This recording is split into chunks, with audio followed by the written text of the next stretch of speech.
मुख्यमंत्री महोदय।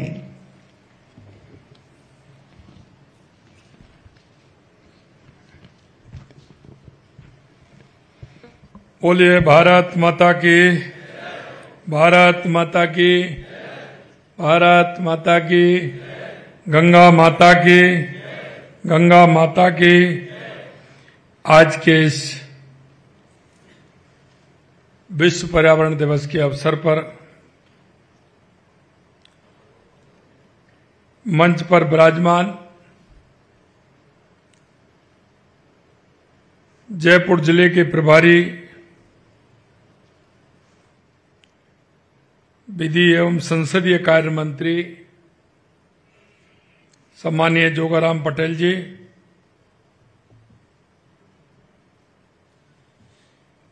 हमारे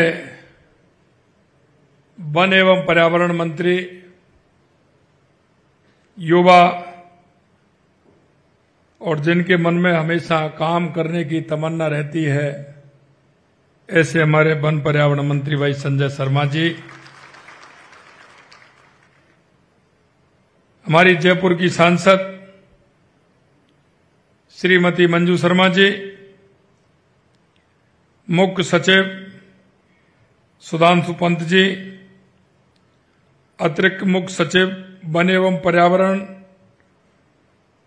अपर्णा अरोड़ा जी, प्रधान मुख्य वन संरक्षक अरिजीत बनर्जी, हमारे जयपुर शहर की महापौर सौम्या गुर्जर जी, और आज इस कार्यक्रम में आए सभी मेरे पर्यावरण को संरक्षित करने वाले और पर्यावरण के बारे में सोचने वाले यहां विराजमान सभी मेरे भाई और बहनों, सबसे पहले तो मैं आप सभी का वंदन करता हूं, अभिनंदन करता हूं,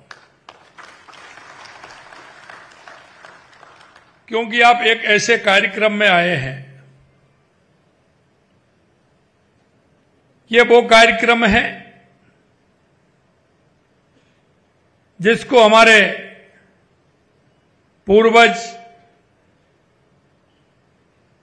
हमारे सभी महापुरुष लगातार इसका संदेश देते आए हैं। मित्रों, बात तो बहुत छोटी होगी, आपके मन में विचार भी होगा, क्योंकि यह देश वो देश है जो इसने दुनिया को राह दिखाने का काम किया है। पर्यावरण के बारे में चाहे वो पश्चिम के लोग हों, चाहे और लोग हों, वो 10, 20, 25, 50 साल से इसके बारे में जानने लगे हैं और उनको आवश्यकता पड़ी है तो महसूस करने लगे हैं। लेकिन हमारे मुनियों ने, हमारे ऋषियों ने, हमारे पूर्वजों ने इसको पहले से ही सजोया है। और आप देखते हैं, हम छोटे से पेड़ को, वृक्ष को पूजनीय मानते हैं, मां का दर्जा देते हैं। हम हमारी नदियों को मां का दर्जा देते हैं, हम पहाड़ों को भी पूजते हैं, हम प्रकृति को संरक्षक करने वाले को भी हम पूजते हैं। क्योंकि आप देखते हैं कि मां गंगा केवल नदी नहीं है, मां गंगा भारतीय संस्कृति की आस्था और सभ्यता का जीवंत उदाहरण है। भारतीय संस्कृति में नदियों को माता का दर्जा दिया गया है, क्योंकि ये नदियां हमारी जीवन रेखा है। मां गंगा, मां यमुना, मां सरस्वती, मां नर्मदा, मां गोदावरी जैसी पवित्र नदियां न केवल हमारे खेतों को सींचती हैं, बल्कि हमारी आत्मा को भी पवित्र करती है। और इसलिए इस प्रकृति का संरक्षण करना हम सभी का दायित्व है। कभी कभी मैं कहता हूं कि हमारी प्रकृति में जो भी वन्य जीव हैं, जो भी पक्षी हैं, कीट पतंगे हैं, कभी कभी हम सोचते हैं कि इनका कोई उपयोग नहीं है, लेकिन आप गौर से देखोगे, प्रकृति की तरफ झांकोगे, उसमें थोड़ा मन लगाओगे, तो मित्रों मैं कहना चाहता हूं, एक भी अनावश्यक नहीं है, कहीं ना कहीं वो उसकी आवश्यकता है। ये हमारी प्रकृति है। कई बार मैं उदाहरण देता हूं, आप देखते हैं जंगल में जब पशु मर जाता है तो उसकी सफाई कौन करता है? कभी आपके मन में बात आई होगी कि जब उसकी सफाई, क्योंकि किसी भी तरह की उसका प्रदूषण किसी और पशु पक्षी पर नहीं लगे, तो उसके लिए साफ करने के लिए हम देखते हैं हमारे चील और गिद्ध वो आते हैं और 2 दिन में और 3 दिन में उसको साफ करके चले जाते हैं। अगर कहीं कोई रह जाता है, छोटा भी अगर उसका अंश रह जाता है, तो हमारी चींटियां, हमारे चींटे उसको पूरी तरह से साफ कर देते हैं। यह प्रकृति है। आपने कभी कभी अपने घर में भी देखते हैं, कोई छोटा सा कोई कीड़ा मर जाता है, चींटियां उसको खींच करके ले जाती हैं, घर से बाहर ले जाती हैं उसको। यही नहीं, हमारे शास्त्रों में कहा गया है, नदियां विश्व की माता हैं जो हमें जीवन, समृद्धि और संस्कृति प्रदान करती हैं। गंगा का जल केवल प्यास नहीं बुझाता, बल्कि हमारे जीवन को आध्यात्मिक और भौतिक रूप से समृद्ध भी करता है। राजस्थान जो अपने में रेगिस्तान के लिए दुनिया भर में जाना जाता है, लेकिन जल संरक्षण की परंपराएं और सांस्कृतिक विरासत का अभिन्न हिस्सा भी रहा है। इस मरुभूमि में हमारे पूर्वजों ने जल को अमृत माना और उसे सुरक्षित करने के लिए अनूठे तरीके अपनाए, और उन्होंने किस तरह का निर्माण किया वो आप सभी जानते हैं। हमारी सभी जगह की परंपराएं हैं। सामाजिक अगर परंपराएं देखोगे तो आप जंगल की भी परंपराएं हैं, आप उनको भी देखोगे, क्योंकि जंगल में अगर शेर रहता है तो बड़े किसी न किसी पशु का वध करके अपना उदरपूर्ति करता है, लेकिन उसके पीछे राज भी छुपा है कि वो जब उसको जितना उसको उपयोग में लेना होता है वो लेकर के चला जाता है, लेकिन वो जंगल के छोटे जानवर उसका उपयोग में लेते हैं। यही नहीं, जंगल से जब हाथी निकलता है तो जंगल में बड़े बड़े पेड़ होते हैं, तब उन पेड़ों में से निकल करके वो जाता है तो बड़े बड़े पेड़ों की डालियों को वो नीचे करता है, उखाड़ता है, उसमें से कुछ खाता है, कुछ छोड़ के चला जाता है, क्योंकि जंगल में छोटे जानवर वो भी रहते हैं जो उस पत्ती को, पेड़ को खाना चाहते हैं। तो जब वो निकल जाता है उसके बाद उनका झुंड आता है और वो भी उसमें खाता है। यह जंगल का नियम है। और प्रकृति ने सभी को किस तरह से इंगित करते हुए, उनके काम देते हुए, उनको काम की अवधारणा देते हुए हमारी प्रकृति ने किस तरह से उनको सजोया है, कभी हम विचार नहीं करते, लेकिन हमको विचार करना चाहिए। और विचार करते हुए हमें इन सभी का संरक्षण करना चाहिए। हमारे सीएस साहब कह रहे थे कि एसी चलता है। मैं तो कई घरों में आप भी जाकर के देख लेना, बच्चों का एसी 18 और 19 पर चलेगा और कंबल ओढ़ रखा होगा। होता है कि नहीं होता है? होता है कि नहीं होता है? लेकिन उसको यह पता नहीं है कि मेरे को इसका उपयोग क्या करना है, लेकिन हम इसका उपयोग नहीं, हम दूसरे वाले को गर्मी दे रहे हैं, क्योंकि वो चलता है तो गर्मी भी फेंकता है, उसका हमारे तापमान पर कितना अंतर आता है, यह भी हमें विचार करना चाहिए। मित्रों, आज पर्यावरण दिवस के अवसर पर यह संयोग है, और संयोग यह है कि आज विश्व पर्यावरण दिवस है, लेकिन गंगा दशहरा भी है। और गंगा दशहरा को आपने देखा है, हमारी सनातन संस्कृति में यह भी है, क्योंकि इस दिन मां गंगा का पृथ्वी पर अवतरण हुआ, तो इस दिन पूरी पृथ्वी पर मां गंगा का अभिषेक हुआ। तो आज के दिन आप देखते हैं घरों में हमारे बुजुर्ग, हमारी माताएं, हमारी बहनें, हमारे सभी सुबह 4 बजे से स्नान करना प्रारंभ करते हैं और स्नान करके वो भोले शंकर, भोले बाबा पर अभिषेक करते हैं। इसका भी बहुत बड़ा महत्व है। जहां सवामन पानी होता है वो पानी शुद्ध होता है। कभी कभी हमारे मन में कई विचार आते हैं, क्यों, ये प्रकृति है।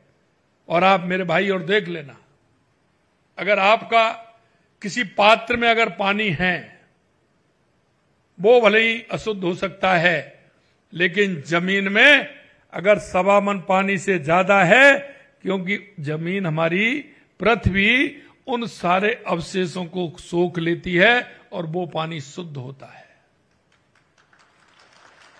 यह प्रकृति है। कभी कभी हम देखते हैं कि प्रकृति में कोई बड़ा गड्ढा हो जाता है, लेकिन आप देखते हैं 5 साल, 8 साल, 10 साल में वो बराबर हो जाता है। आप कभी देखते हैं कि यहां तो बड़ा तालाब था, गड्ढा था, कैसे बराबर हो गया। यह प्रकृति का नियम है, हमें इसको संरक्षण करना चाहिए। इसलिए मैं आज कहना चाहता हूं, आज राजस्थान में हम देखते हैं कि पानी की कितनी आवश्यकता है, और पानी की आवश्यकता को समझते हुए हमें जल संरक्षण की आवश्यकता है। अगर हम जल को संरक्षण करेंगे तो निश्चित रूप से एक एक बूंद हमारे काम आएगी। और आपने देखा है कि राजस्थान से ज्यादा जल संरक्षण के बारे में कोई नहीं जानता। हमारे पूर्वजों ने बावड़ियों से लेकर के, कुओं से लेकर के, तालाब से लेकर के, सरोवर से लेकर के कितना काम किया है। यहां तक आप देखते थे, जैसे ही गर्मी आती थी, हमारे पूर्वज प्याऊ की व्यवस्था करते थे, पक्षियों को पानी की व्यवस्था किस तरह से होगी, पशुओं के लिए पानी की व्यवस्था कैसी। ये हमारा पूर्ण रूप से हमारा जल संरक्षण का काम रहा है। आज इस अवसर पर जल संरक्षण का कार्यक्रम भी प्रारंभ हुआ है। वंदे गंगा जल संरक्षण जन अभियान का पूरे राजस्थान के अंदर कार्यक्रम हो रहे हैं। और यह ऐसा कार्यक्रम है क्योंकि हमने देखा है, हमारी सरकार को आए हुए 1.5 साल हुआ है, लेकिन मैं आपको बताना चाहता हूं 1.5 साल के अंदर हमारी सरकार ने पानी के क्षेत्र में जो काम किया है वो आपके सामने है। क्योंकि राजस्थान में अगर पानी होगा, राजस्थान में अगर पानी की प्रचुरता होगी, तो निश्चित रूप से हमारी किसान को भी लाभ होगा, हमारे उद्योग को भी लाभ होगा, और हमारे पर्यावरण को भी लाभ होगा। और हम कह सकते हैं कि राजस्थान में पानी होगा तो राजस्थान की जनता सुख और चैन से पूरी तरह से रह पाएगी, क्योंकि हमने पानी का संकट राजस्थान ने झेला है। आपने देखा, चाहे हमारी ERCP राम जल सेतु योजना हो, उस पर लगातार हमारा काम चल रहा है। यमुना जल समझौता, उस पर हमारी DPR बन के तैयार हो रही है। हमारी जो इंदिरा गांधी नहर, गंग नहर जो आती है, उसका संरक्षण का काम भी किया है। 4000 करोड़ रुपए के काम हमने उसमें दिए हैं, क्योंकि उसका पानी हमारा हनुमानगढ़ गंगानगर से लेकर के फलौदी, बीकानेर, जैसलमेर, बाड़मेर तक, जोधपुर, नागौर तक पानी जाता है। उसके लिए भी हमारी सरकार काम कर रही है। बाकी हमारा, चाहे हमारी देवास स्कीम हो, सोमकमला में स्कीम हो, हमारा माही डैम से पानी आना हो, चाहे ब्राह्मणी नदी पर डैम बना करके उसका पानी बनास में डालना हो, ये सारे काम हमारी राजस्थान की सरकार ने 1.5 साल में अपने हाथ में लिए हैं। और निश्चित रूप से वो देश के यशस्वी प्रधानमंत्री नरेंद्र मोदी जी के नेतृत्व में यह जल संरक्षण का कार्य राजस्थान में आगे बढ़ रहा है। मैं इतना ही कहूंगा कि पर्यावरण संरक्षण, जलवायु परिवर्तन के दुष्प्रभावों को रोकना आज की सबसे बड़ी चुनौती है। क्योंकि हम फायदा देखते हैं, फायदा ये देखते हैं कि घर से निकलेंगे स्कूटर लेकर के, गाड़ी लेकर के, तो हमको ये ध्यान नहीं है कि हम सामान लेने के लिए जा रहे हैं, सब्जी लेने के लिए जा रहे हैं, तो हम थैला नहीं ले जा रहे हैं, कुछ भी नहीं ले जा रहे हैं, और हम जाकर के दुकान पर पहुंच रहे हैं और हम प्लास्टिक की उस थैली में लेकर के आ रहे हैं। मित्रों, आप तो सामान लेकर के आ गए हैं, लेकिन उसका कितना दुष्परिणाम है, कभी हमने ये सोचा है क्या? यह हमें सोचना होगा। हर व्यक्ति को इसमें सोचना होगा और सोच करके आगे बढ़ना होगा। वायु प्रदूषण का क्या प्रभाव है। आज लोग कहते हैं कि मरीजों की संख्या बढ़ी है, उस क्षेत्र में हमें कितना काम करना है। जितना काम करते हो वो भी कम पड़ता चला जाता है, क्योंकि हम वायु प्रदूषण पर अगर ध्यान देंगे तो एक तरफ उधर भी हमारा ध्यान जाएगा, क्योंकि आज हम देख सकते हैं कि स्वास्थ्य के लिए ये बहुत हानिकारक है। अगर वायु प्रदूषण है तो निश्चित रूप से उसके दुष्परिणाम होंगे। हमारी धरती का तापमान भी बढ़ेगा, जिससे आज पूरी दुनिया प्रभावित भी हो रही है। दुनिया पर्यावरण की दृष्टि से काम भी कर रहे हैं, लेकिन मैं इतना ही कहना चाहता हूं कि हम सभी को सजग होते हुए जल संरक्षण और पर्यावरण पर काम करना होगा। हमको प्रदूषण को रोकना होगा। इसमें छोटी छोटी बातें होती हैं, डेली हम देखते हैं पानी का व्यय कैसे करते हैं, अन्न का व्यय कैसे करते हैं। हम देखते हैं कि 1 गिलास पानी चाहिए, लेकिन हम उसको आधा पीते हैं, आधा छोड़ देते हैं। कई बड़े लोगों की तो पहचान है, बड़े लोग जब तक उसमें से 1 घूंट लेकर के पानी नहीं रख देते, तब तक तो वो बड़े ही नहीं माने जाते। ये पानी के साथ कितना बड़ा अन्याय है, जल का कितना अपव्यय है। लेकिन मैं कहना चाहता हूं कि अगर आपको नहीं है तो वो बड़ा काम होगा कि हम जब पानी लेने कोई आए, पानी पिलाने के लिए आए, तो उससे कहिए आधा गिलास लाइए और आधे गिलास को पूरा पिए, तो हम जल संरक्षण का काम करेंगे। ये हमारे सिस्टम में आ गया। मैं कभी कभी देखता हूं पानी लेकर के आते हैं, पानी, अरे भाई प्यास नहीं है तो हम मना कर सकते हैं कि मेरे को आधा चाहिए, क्यों उसका व्यय करते हैं। दूसरा, आप देखते हैं शादी ब्याहों में आप जाते हैं, मैं उस संस्था को धन्यवाद देना चाहता हूं, मैं नाम स्लिप हो रहा है, वो संस्था इसके क्षेत्र में काम कर रही है। हम शादी ब्याह में जाते हैं, किसी कार्यक्रम में जाते हैं, जाते ही हम खाना खाते हैं, प्लेट लेते हैं और प्लेट को इतना भर लेते हैं, सामने वाला भी देख करके ताजुब होगा कि भाई इतना लेता है, क्या चक्कर है ये। देखता है कि नहीं देखता है, आप देखते हैं कि नहीं देखते सामने वाले को। लेकिन वो संस्था को मैं धन्यवाद देना चाहता हूं। उस संस्था ने उस शादी में, शादी वाला मना करता है, लोग कहेंगे मैंने निमंत्रण दिया और मैं ये लिख दूं कि जितना खाएं उतना लें, तो वो कहेगा साहब मेरी शादी में तो नहीं, किसी और की शादी में लिखवा देना। लेकिन मैं संस्था को धन्यवाद देता हूं, वो संस्था जाती है और सभी जगह लगती है और वो कहती है कि जितना खाएं प्लेट में उतना लें। और मेरे भाइयों बहनों, मैं यही कहना चाहता हूं आपसे, हम स्टार्ट करें। हम एक एक छोटी छोटी बात को अगर हम ध्यान करेंगे तो हम बहुत फायदा करेंगे। लेकिन जब देखते हैं कि वो कचरा कितना होता है, वो गंदगी कहां जाती है, उसमें कितना, जितना खाने में नहीं होता जितना उसका अपव्यय हो जाता है, कितनी बड़ी बात होती है, वो किसी के काम नहीं आता है। एक तरफ तो आप ज्यादा ले रहे हैं, खा नहीं पा रहे हैं, और एक तरफ खाना नहीं मिल रहा है। जरा उनकी तरफ भी देखिए, पीछे मुड़ करके देखिए, जो सड़क पे हैं, किसी तरह से उनको दिक्कत है, क्या उनको खाना नहीं मिलना चाहिए। हम खाने का, अन्न का अपमान कर रहे हैं, हम जल का अपमान कर रहे हैं। और हमारे ऋषि मुनियों ने कहा है कि जल का अपमान नहीं करना चाहिए, खाने का अपमान नहीं करना चाहिए, अतिथि का अपमान नहीं करना चाहिए। ये हमारे संस्कारों में है, कौन सिखाएगा। लेकिन हम धीरे धीरे, हमारी पाश्चात्य संस्कृति का प्रभाव, और हम उसको भूलते जा रहे हैं। मैं आपसे इतना ही आग्रह करना चाहता हूं, आज पर्यावरण दिवस के अवसर पर इन सारी चीजों का मनन करिए। ऐसी बहुत सारी बातें, ये तो मैं आपको बता रहा हूं, ऐसी बहुत सारी बातें हैं।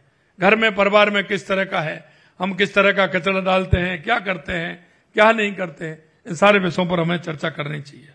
आज के इस कार्यक्रम में कुछ लोकार्पण और शिलान्यास हुए हैं।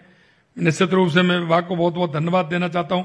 आज हमने ई वेस्ट कलेक्शन ड्राइव का शुभारंभ किया है, जो हमारे इलेक्ट्रॉनिक कचरे के प्रबंधन के प्रयास को दर्शाता है। आज हम लंबे समय से प्रतीक्षित सांगानेर में, मैंने काफी कहा, 2 महीने पहले मीटिंग हुई, और मैं धन्यवाद देना चाहता हूं आज कि उन्होंने सीईटीपी की शुरुआत कर रहे हैं, इसके लिए मैं आपको धन्यवाद देना चाहता हूं। साथ ही राजस्थान के अस्पतालों में 6 नए सीवरेज ट्रीटमेंट प्लांट एसटीपी का उद्घाटन भी आज हमने किया है। आई गुणवत्ता में सुधार के लिए 54 शहरी क्षेत्रों में जल छिड़काव और सड़क सफाई मशीनों की खरीद की है। 5 लवकुश वाटिकाएं और एक बीट सफारी की भी शुरुआत आज हुई है। सर्कुलर इकोनॉमी इंसेंटिव स्कीम का भी शुभारंभ किया गया है। निश्चित रूप से इसका ठीक प्रकार से अगर सर्कुलर इकोनॉमी को हम करेंगे तो बहुत बड़ा काम होगा। आज क्या हो रहा है, एक बार सड़क बन गई, 2 बार सड़क बन गई, 3 बार सड़क बन गई, लेकिन आपने क्या किया? अगर उस सड़क को बनाते तो पहली सड़क को अगर उखाड़ करके बनाते तो आपका वो मटेरियल है वो भी काम में आ जाता। लेकिन अभी क्या कर रहे हैं, 3 बार बना दी, चौथी बार बना ले, मकान वाले परेशान है। जिनके सामने आप सड़क बना रहे हैं वो मकान वाले परेशान है। वो ये कह रहे हैं कि लगातार सड़क ऊपर होती जा रही है, मकान नीचे होता जा रहा है। आप एक समस्या का समाधान नहीं, एक समस्या पैदा कर रहे हैं। क्यों ना उस सड़क को उखाड़ करके हम बनाएं, उसी मटेरियल को रिसाइकिल करके हमें काम मिले। लेकिन उसको परेशानी हो रही है, उसका मकान नीचे जा रहा है, वो मकान में पैसा लगा रहा है। अब एक बार मंजिल लिया है, कितना बनाए भाई, 1 फुट 2 फुट कर देता है, लेकिन सड़क तो जब बनती है 6 इंची उठ जाती है। अगर वो 10 बार सड़क बन गई तो 5 फुट हो गया। यार भाई 5 फुट बना के कौन रखेगा इतना ऊपर? तो ये हमें सोचना चाहिए। इसमें हमारा भी, आप मान के चलते हैं आप तो सड़क बना गए, लेकिन जिनके सामने सड़क बनाई वो हमारे लोग नहीं है क्या? अगर किसी के घर में उसका पैसा लगेगा, वो हमारा पैसा नहीं लगेगा क्या? तो इन सारी बातों को हमको समझना चाहिए। इसलिए हमें उसको काम में लेते हुए आगे किस तरह से हमें करना है, रिसाइकलिंग के माध्यम से उसको उखाड़ करके उसका उपयोग लेना है। नहीं तो हमारे पहाड़ हैं, एक दिन सब बराबर हो जाएंगे। आखिरकार गिट्टी कहां से आती है, पत्थर कहां से आता है, रेता कहां से आता है, तो वो बराबर नहीं होगा क्या? कहां से लाएंगे हम कितना खाएंगे पहाड़ों को? खा रहे हैं ना हम देखते हैं एक बार में कितनी गाड़ियां चलती हैं, कितना ठीक है हम आगे प्रोग्रेस कर रहे हैं, हम बढ़ रहे हैं। लेकिन जितना हम रोक सकते हैं, जितना उसको हम रिसाइकिल के माध्यम से काम में ले सकते हैं, वो तो हमें लेना चाहिए। हमारी प्रकृति के साथ क्या छेड़छाड़ नहीं है ये? हमें इस छेड़छाड़ को कम करना चाहिए। आज लॉन्च किया गया ऑटो रिन्यूअल सिस्टम प्रशासनिक प्रक्रियाओं को सरल बनाएगा। मैनेजमेंट इंफॉर्मेशन सिस्टम 2.0 भी पर्यावरण प्रबंधन को और अधिक प्रभावी बनाएगा। आज पर्यावरण के संरक्षण के लिए एमिशन ट्रेडिंग स्कीम जलवायु परिवर्तन अनुकूल योजना 2030 की तैयारी और अलवर भिवाड़ी के लिए अर्ली मॉर्निंग सिस्टम की 3 महत्वपूर्ण एमओयू जारी किए गए हैं। ये सभी प्रयास पर्यावरण संरक्षण के प्रति हमारी सामूहिक जिम्मेदारी के प्रतीक हैं। हम मानते हैं हमें इसके लिए काम करना चाहिए और इनको आगे बढ़ाते हुए पर्यावरण को हमें ध्यान में रखना चाहिए। साथियों, में जैसा कह रहा था, आज हमने एक कार्यक्रम और प्रारंभ किया है। आज गंगा दशहरा और विश्व पर्यावरण दिवस के अद्भुत संयोग है। इस संयोग में यशस्वी प्रधानमंत्री जी की प्रेरणा से राजस्थान में वंदे गंगा जल संरक्षण जन अभियान, और जैसा मैंने बताया आपको, पानी के क्षेत्र में हमने काम किया है। पानी का जितना हम रोक सकते हैं, हमारे तालाब, सरोवर, पोखर, हमारी नदियां, हमारे डैम, हमारे बांध, जिनका संरक्षण हम कर सकते हैं, पानी को हम रोक सकते हैं। वो पानी बह करके नहीं जाए, पानी गांव से निकल करके एक छोटे नाले में जाता है, नाले से एक नहर में जाता है, उसके माध्यम से नदी में जाता है, और नदी के माध्यम से वो सागर में पहुंच जाता है। अरे उस ऊपर वाले ने तो आपके उपयोग के लिए पानी दिया था। जितना आपका उपयोग कर सकते हैं उसका ज्यादा से ज्यादा हम उपयोग करें। आप कहते हैं कि पानी का उपयोग कैसे हो? अरे ऊपर वाला पानी का उपयोग कर रहा है। ठीक प्रकार से पिछली बार हमने किया, ईश्वर की कृपा हुई, हमारे जितने भी बांध थे राजस्थान में पूरे बांध भर गए, हमारा वाटर लेवल ऊंचा आ गया, किसान भी समृद्ध, हमारा किसान की फसल भी अच्छी हुई, तो हमारी इकोनॉमी में अंतर आया कि नहीं आया? मैं आपसे इतना ही कहना चाहता हूं कि हमें जल संरक्षण के काम में भी हमने हाथ बटाना चाहिए और हमारे परंपरागत जलाशयों को स्वरूप को पुनः बहाल करते हुए पर्यावरण एवं जल संरक्षण की जागरूकता को गतिविधियों को हमें जोड़ना चाहिए। एक मैं और कहना चाहता हूं, जब पर्यावरण संरक्षण और जल संरक्षण की बात आती है तो आपके मन में भाव एक पैदा होता है कि करने वाले बहुत हैं, ये तो वो करेंगे, ये तो वो करेंगे। जल संरक्षण की बात आती है तो हाँ गांव में चलेगा, गांव वाले करेंगे, ये करेंगे, वो होगा, ऐसा होगा। मेरे भाई और बहनों, मैं एक बात आपसे कहना चाहता हूं, ये बात मन में से निकाल दीजिए। आप अपने मन में एक बात अगर हमेशा याद रखेंगे कि इस काम को मैं करूंगा, मुझे मेरे से स्टार्ट करना है, तो ये जन आंदोलन बन जाएगा और हमारे राजस्थान का संरक्षण हो जाएगा। आपको लगता है कि मैं तो शहर में रहता हूं, मेरा तो पानी आराम से टोंटी खोलता हूं, पानी निकल करके आ जाता है। ये पानी सबसे पहले टोंटी वालों का ही बंद होना है। मैं सही बता रहा हूं, जो मन में ये विचार कर रहे हैं, मन में ये कह रहे हैं, आगे आने वाली पीढ़ी के लिए, आने वाली हमारी जो पीढ़ी आएगी उसके लिए संरक्षण करने का काम हमें करना है। आज आपको मजाक लग रहा होगा, आज आप सोच रहे होंगे आज नहीं होगा, 10 साल 20 साल 50 साल 100 साल में क्या स्थिति होगी। हमारे इतिहासकारों ने भी लिखा है कि अगला अगर विश्व युद्ध होगा तो वो किसके लिए होगा। क्या हम इस पर विचार नहीं कर सकते? क्या मैं मेरे यहां नल आ रहा है, मैं उस नल का उपयोग कर रहा हूं, तो मेरे को नहीं लगता कि किसी जगह जाकर के मेरे को पानी का संरक्षण करना चाहिए? मेरे मन में यह भाव उत्पन्न नहीं हुआ। मैं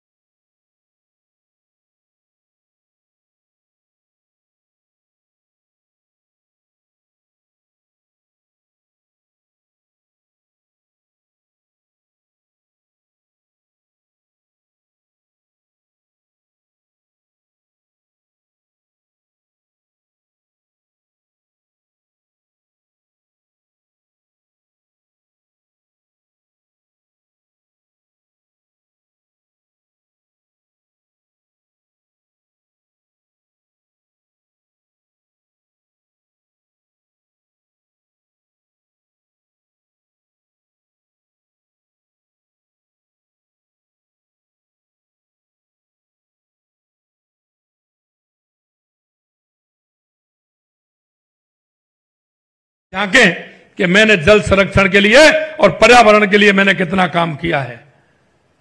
और मैं कह सकता हूं कि किसी भी व्यक्ति ने अगर मां के नाम 10 20 50 100 पेड़ नहीं लगाए तो मुझे लगता है वो अपनी मां से प्यार नहीं करते। देश के यशस्वी प्रधानमंत्री नरेंद्र मोदी जी ने कहा है कि एक पेड़ मां के नाम, एक पेड़ मां के नाम।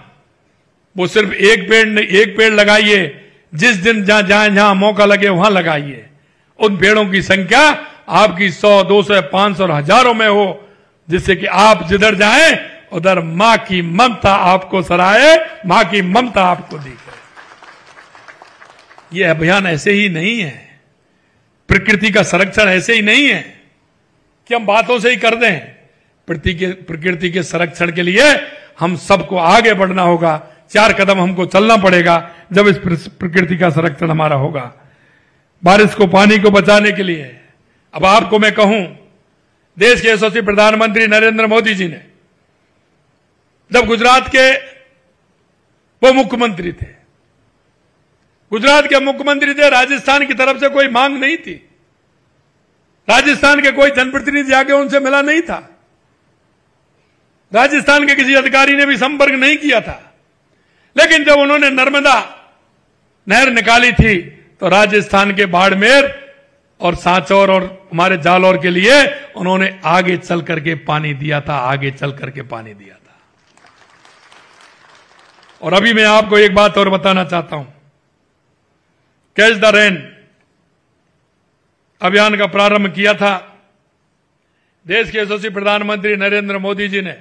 मेरे को तो जब मालूम पड़ा, जब CR पाटिल जी ने मेरे को, जब दिल्ली में मेरा चंबल और यमुना समझौता का काम चल रहा था, उस दिन मेरे को बुलाया, तो उन्होंने पहले से ही 10 20 25 लोग जो प्रवासी राजस्थानी थे, कुछ लोग थे, उनको बुला रखा था। माननीय प्रधानमंत्री जी ने पहले से ही कर्म भूमि से मातृभूमि, ये पूरे राजस्थान के अंदर जो हमारा अभियान चल रहा है, इसकी कल्पना और इनको बताना कि ये राजस्थान में चलना चाहिए, राजस्थान का जल स्तर कैसे ऊपर आए, इस पर काम करना चाहिए। पहली मीटिंग मेरी दिल्ली में CR पाटिल जी के साथ हुई। माननीय प्रधानमंत्री नरेंद्र मोदी जी के आशीर्वाद से जब उन्होंने कहा, और उसके बाद दूसरी मीटिंग सूरत के अंदर हुई। हमारे 45,000 गांव हैं राजस्थान के अंदर। उन 45,000 गांव को जल संरक्षण सूरत के अंदर हुई। हमारे 45,000 गांव हैं राजस्थान के अंदर। उन 45,000 गांव को जल संरक्षण के लिए उन्होंने योजना बनाई और कर्म भूमि से मातृभूमि का शुभारंभ किया। और आज मैं कह सकता हूं कि उन्होंने हर गांव की सूची बनाई है। अभी राजस्थान के अंदर चाहे वो जोधपुर हो, जैसलमेर हो, बाड़मेर हो, पाली हो, सिरोही हो, सीकर हो, झुंझुनू हो, सभी जगह हमारा कर्म भूमि से मातृभूमि का कार्यक्रम चल रहा है, जो ट्यूबवेल लगा करके। और वो किसी का नहीं है, सरकार का भी नहीं है, सिर्फ वो उन लोगों का है जो हमारे राजस्थान के प्रवासी भाई हैं, जो अहमदाबाद, गुजरात, सूरत, बंबई, हैदराबाद, चेन्नई के अंदर अपना कारोबार चलाते हैं, क्योंकि वो पानी की महत्वता को समझते हैं। उन्होंने देखा है कई लोग तो ऐसे हैं कि जो पानी नहीं है इसलिए वो पलायन उन्होंने किया और आज वो प्रवासी के रूप में, उद्योगपति के रूप में काम कर रहे हैं। और उन्होंने 45,000 गांवों की योजना बनाते हुए, जिस दिन मैं सूरत गया, इतनी मोटी किताब मेरे को गांव की सूची, लगाने वाले की सूची, और जब मेरे को बॉम्बे बुलाया तो उन्होंने कहा कि ये प्रवासी भाई 100 करोड़ रुपए देने वाले हैं। और मैं पहुंचा जब तक तो वो कार्यक्रम हुआ, जब तक तो 150 करोड़, और कार्यक्रम मैंने समापन किया उसमें 200 करोड़ रुपए का देने का काम उन्होंने किया। इतना बड़ा काम। कृपया हम इस बात को सोचें, क्या वो हमारे प्रवासी भाई हैं, वो उनका जन्म है यहां, मातृभूमि है, लेकिन कर्म भूमि उनकी वहां है, वहां से चल करके वो यहां आ रहे हैं। वो हमारे दुख और दर्द को समझ रहे हैं कि पानी की क्या परिभाषा है, राजस्थान के अंदर पानी की व्यवस्था कैसे हो सकती है। इसलिए मेरे भाई और बहनों, मैं कहना चाहता हूं कि हमको जल संरक्षण में बढ़ चढ़ के हिस्सा लेना चाहिए। और आपसे यह भी कहूंगा कि जो मेरे भाई बहने एक बार फोन करके अपने गांव में, अपने रिश्तेदार में, जहां भी आपके मिलने वाले हैं, एक बार जरूर कहें कि आप जल संरक्षण में पूरा सहयोग करें, और किसी भी प्रकार का श्रम के रूप में करें, अर्थ के रूप में करें, आप एक मोटिवेशन के रूप में करें। किस तरह से हम उसमें सहयोग कर सकते हैं, उसमें सहयोग करना चाहिए। हमारे भामाशाहों और राजस्थान प्रवासियों का जो मैंने बताया, इसमें फंडिंग भामाशाहों ने की है, क्राउड फंडिंग की है, CSR से भी हम इसमें कर रहे हैं। अभियान वर्षा जल एक एक बूंद सहज कर केवल जल उपलब्धता नहीं बल्कि भूजल स्तर को भी बढ़ाने में काम करेंगे। और ये हमारा भी छोटे स्तर पर जल, हमारी बड़ी परियोजनाओं के साथ हमने जल संरक्षण का कार्य, वंदे गंगा जल संरक्षण जल अभियान की शुरुआत आज से हुई है। मैं कहना चाहता हूं इसमें आप सभी का योगदान रहे। जैसा एक पेड़ मां के नाम, यह भी हमने कहा है, लेकिन हमारे वन मंत्री जी कह रहे थे हमने 7 करोड़ का लक्ष्य लिया था, लेकिन उस लक्ष्य को आगे किया हमने, 7 करोड़ से ज्यादा पौधे हमने लगाए। और अब की बार राजस्थान ने इस लक्ष्य को और बढ़ाया है, और वो लक्ष्य है 10 करोड़ पेड़ लगाने का। 10 करोड़ पेड़ लगाने। मैं आपको यही विश्वास दिला सकता हूं कि 10 करोड़ पेड़ लगाने का हमारा लक्ष्य है, हमें उससे भी आगे निकलना है। और मुझे विश्वास है कि हमारा पर्यावरण ठीक होगा तो आने वाले समय में राजस्थान के अंदर पानी की किसी भी प्रकार की कोई कमी नहीं रहेगी, यह मुझे विश्वास है। हरित राजस्थान की भावना का संकल्प हमने इस साल पहली बार प्रदेश में ग्रीन बजट पेश किया है, उसका भी हमने ध्यान रखा है। अंत में मेरा आप सभी से आग्रह है कि अपनी दिनचर्या में पर्यावरण संतुलन को ध्यान में रखें। पर्यावरण अनुकूल जीवन शैली को अपनाकर ही हम इस धरा को प्रदूषण रहित रख पाएंगे। आगामी पीढ़ियों को स्वच्छ हवा, स्वच्छ पानी, स्वच्छ धरा का उपहार दे पाएंगे, और ये हमको सजोना है। ये आप हम नहीं कर रहे हैं, अगर हम नहीं करेंगे तो हमको कोसा जाएगा।